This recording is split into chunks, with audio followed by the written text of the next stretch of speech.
तो बच्चों चलिए प्रश्न को पढ़ते हैं और समझते हैं। a प्लस 2x की घात n के प्रसार में आरवा पद है और यहाँ विकल्प दिए गए हैं हमें a, b, c और d और इन चारों में से हमें सही विकल्प बताना है। प्रश्न को हल करने से पहले हम प्रश्न के लिए मुख्य अवधारणा लिख लेते हैं। तो प्रश्न के लिए मुख्य अवधारणा जिसकी सहायता से हम इस प्रश्न को हल करेंगे। मुख्य अवधारणा में हम इस बात को कहेंगे कि a प्लस बी की घात n, ये द्विपद प्रसार की बात हो रही है, के प्रसार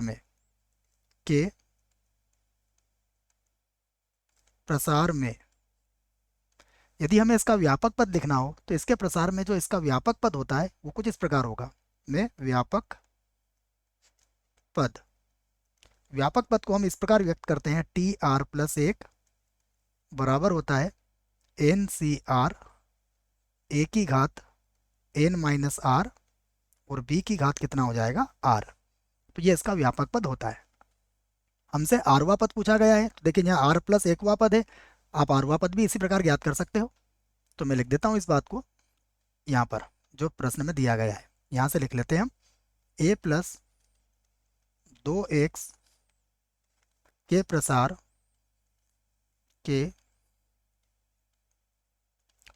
में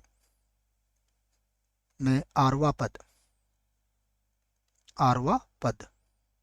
देखिए इसके प्रसार में जब आप आरवे पद की बात करेंगे तो इसके प्रसार का आरवा पद किसके बराबर हो जाएगा, ये बराबर हो जाएगा टी, देखिए यहाँ लिख दूंगा मैं आर माइनस एक और प्लस एक, बात एक ही है। जैसे हमने आर प्लस एक पद लिखा है, यहाँ आर माइनस एक प्लस एक लिख लिया मैंने।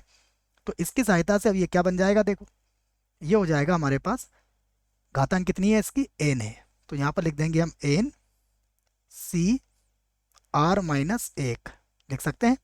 उसके बाद ए की घातांक कितनी हो जाएगी, एन माइनस का आर और प्लस का एक बन जाएगी। उसके बाद है 2x, तो 2x की घातांक कितनी हो जाएगी, आर माइनस एक हो जाएगी यहाँ पर। ठीक है, अब देखिए यदि आप इसका प्रसार करते हैं या फिर एन सी आर माइनस एक को हल करते हैं, तो एन सी आर माइनस एक को हल करेंगे तो कितना आएगा, यह आएगा एन का क्रम गुणित बटा आर माइनस एक का क्रम गुणित, आर माइनस एक का क्रम गुणित। ठीक है, और आप चाहें तो इसको सीधा बच्चों इस प्रकार से भी हल कर सकते हैं। मैं इसको सीधे भी आपको हल करके बता देता हूँ। देखो हमारे पास अगर सूत्र नहीं लगाना चाहते हैं हम, तो इसको बिना सूत्र से कैसे हल करते हैं। देखो हमें एन सी आर माइनस एक है तो एन को कितनी बार घटते क्रम में लिखना पड़ेगा, आर माइनस एक पदों तक घटते क्रम में लिखना पड़ेगा।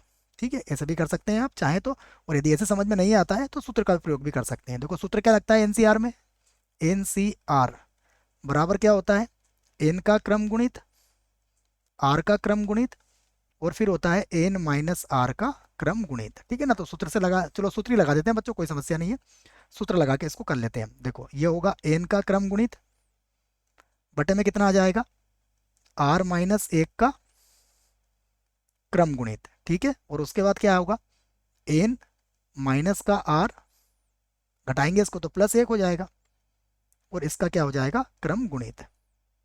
ठीक है, और यहाँ पर क्या चल रहा है, ए की घात एन माइनस आर प्लस एक गुणा 2x की घात आर माइनस एक।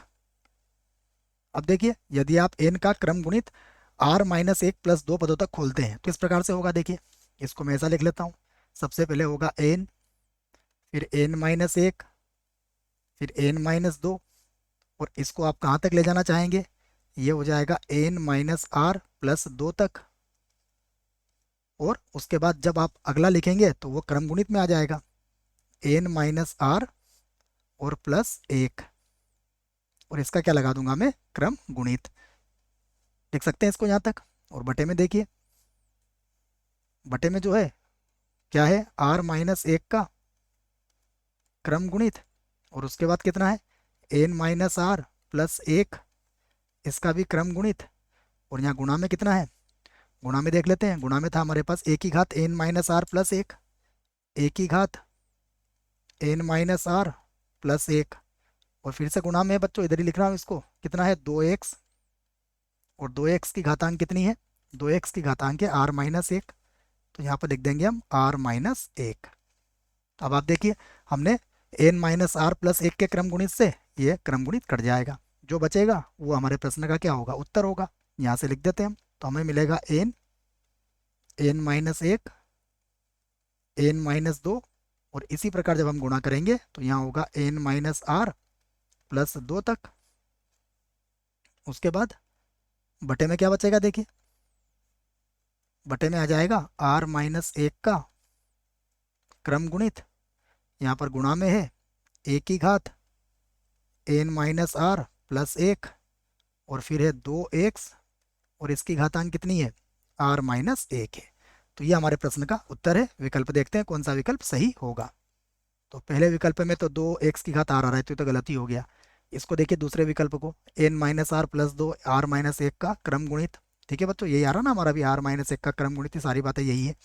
तो ये विकल्प जो होगा, ये विकल्प हमारा सही विकल्प है इस प्रश्न के लिए। ये विकल्प भी गलत है और ये भी गलत है। आशा करता हूँ बच्चों प्रश्न का उत्तर समझ में आया होगा। धन्यवाद।